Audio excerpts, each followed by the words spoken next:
সবাই নিজেকে শাওনের চেয়ে নিম্ন স্তরে নিয়ে এসেছি। শাওনকে আমাদের মাথা বানিয়ে ফেলেছি এবং প্রধানমন্ত্রীর সামনে শাওনকে শেখ হাসিনার চেয়ে বড় করে মূলত প্রধানমন্ত্রীকে আমরা ছোট করে ফেলছি।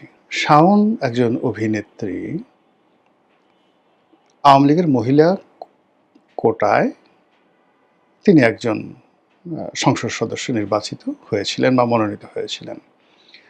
বাংলাদেশের রাজনীতিতে, অর্থনীতিতে, রাজপথের রাজনীতিতে মানে শাওন বা শাওনদের মতো যারা আছেন, ধরেন শাওন তো একজন অভিনেত্রী, কিন্তু আওয়ামী লীগে তো সুবর্ণা মুস্তফার মতো কিংবদন্তি ছিলেন।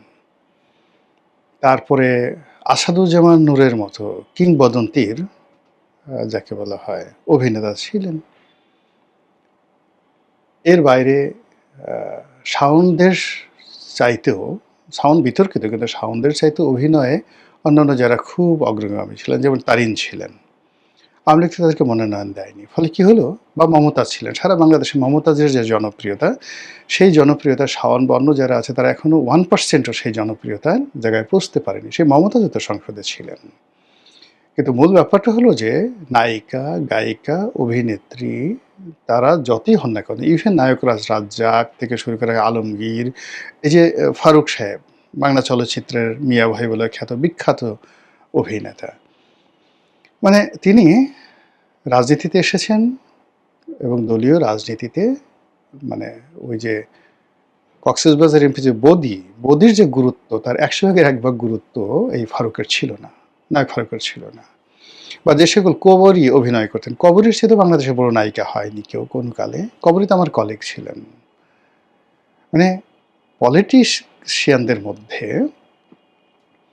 তাদের যে গুরুত্ব, সেই গুরুত্ব মানে একজন একেবারে সাধারণ ঘাটে পথের যে যাকে বলা হয় নেতা, মানে তাদের একটা আঙ্গুলের সমান গুরুত্ব পার্লামেন্টের ভিতরে বাইরে এদেরকে দেওয়া হয় না। এখন সেই একজন অভিনেত্রী, তাও সাবেক বিধবা, তিনি একটা বক্তব্য দিয়েছেন এবং এটা নিয়ে যখন আমরা সবাই লাফালাফি করছি, আমরা বিশ্বাস করেন সবাই নিজেকে শাওনের চেয়ে নিম্ন স্তরে নিয়ে এসেছি।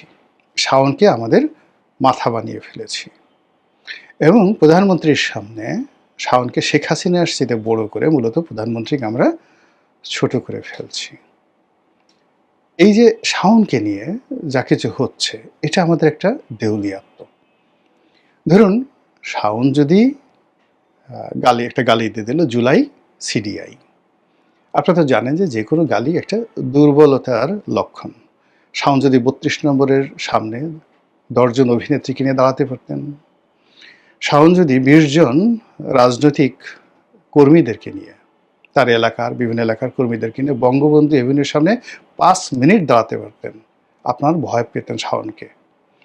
কিন্তু শাওন যে গালি দিল, সেই গালির সঙ্গে বিদেশে বসে শমীর রহমান পিয়াল যে গালি দিচ্ছে, জামাতের যে বট বাহিনীর গালি দিচ্ছে, বা অন্য যারা গালি দিচ্ছে, সব গালিরই আমি মনে করি, বা অন্যান্য যারা গালি দিচ্ছে, মানে সবাই সে রাজা গালি দিক আর প্রজা গালি দিক, গালি সবসময় একটা দুর্বলতার লক্ষণ।